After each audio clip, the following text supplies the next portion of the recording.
বিএনপির ভারপ্রাপ্ত চেয়ারম্যান তারেক রহমান বলেছেন, দিল্লি নয়, পিন্ডি নয়, অন্য কোনো দেশ, সবার আগে বাংলাদেশ। এই স্লোগান আত্মস্থ করার পাশাপাশি দলীয় নেতাকর্মীদের জাতীয়তাবাদী আদর্শে ঐক্যবদ্ধ থাকার আহ্বান জানিয়েছেন তিনি। তারেক রহমান আরও বলেন, ত্রাণ নয়, দেশের জন্য প্রয়োজন নির্বাচন। তাই নির্বাচন নিয়ে আর টালবাহানা চলবে না। নয়াপল্টনে তারুণ্যের সমাবেশে তিনি এসব কথা বলেন। শফিকুল হকের প্রতিবেদন।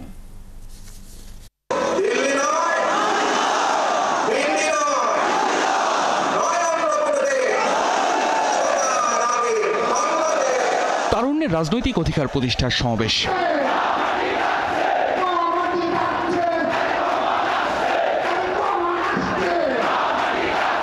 যুবদল, স্বেচ্ছাসেবক দল ও ছাত্রদলের মাসব্যাপী ব্যতিক্রমী আয়োজনের শেষ কর্মসূচি ছিল রাজধানী ঢাকায়। ঢাকা ছাড়াও সাংগঠনিক বিভাগের অন্তর্ভুক্ত সিলেট, ফরিদপুর ও ময়মনসিংহ বিভাগের তরুণরাও যোগ দেন সমাবেশে। লাখো তরুণের ঢলে জনসমুদ্রে রূপ নেয় নয়াপল্টন সহ আশপাশের সব এলাকা। সমাবেশের মধ্যমণি বিএনপির আগামী দিনের কাণ্ডারি দলের ভারপ্রাপ্ত চেয়ারম্যান তারেক রহমান। লন্ডন থেকে ভার্চুয়ালি যুক্ত হয়ে তরুণদের জানালেন, ভবিষ্যতে কেমন বাংলাদেশ চায় তার দল।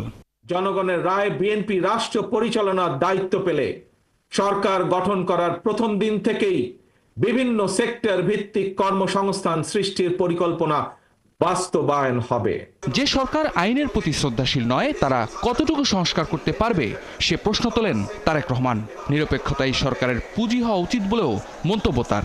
যারা আইনের প্রতি শ্রদ্ধা দেখায় না, যারা আদালতের নির্দেশকে অবজ্ঞা করে, তাদের কাছ থেকে আমরা কতটুকু সংস্কার আশা করতে পারি?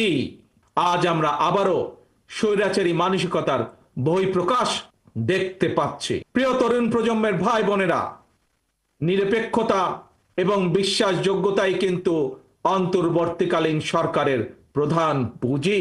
তাই তাদের প্রতি আমাদের আহ্বান থাকবে, তাদের প্রতি আমাদের পরামর্শ থাকবে।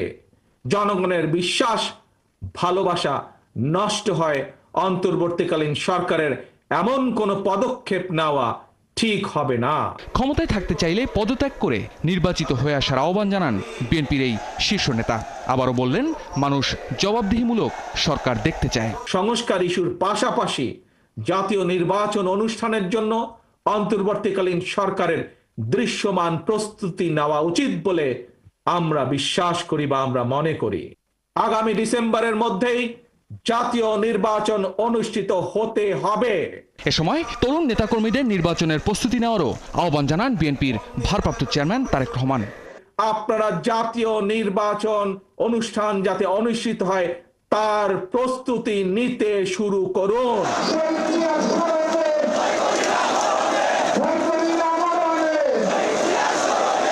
চট্টগ্রাম, খুলনা, বগুড়ার পর এবার ঢাকায় তারুণ্যের সমাবেশ। আগামীর বাংলাদেশ বিনির্মাণে তারুণ্যের অংশগ্রহণ আর মতামতকে যেমন গুরুত্ব দিল বিএনপি, তেমনি ভোটাধিকার নিশ্চিতে নির্বাচন চাইলেন বিএনপির শীর্ষ নেতা। কারণ সেই নির্বাচিত রাজনৈতিক সরকার হবে জবাবদিহিমূলক সরকার, যারা চাইলেই স্বৈরাচার হয়ে উঠতে পারবে না। শফিকুল হক, ৭১, ঢাকা।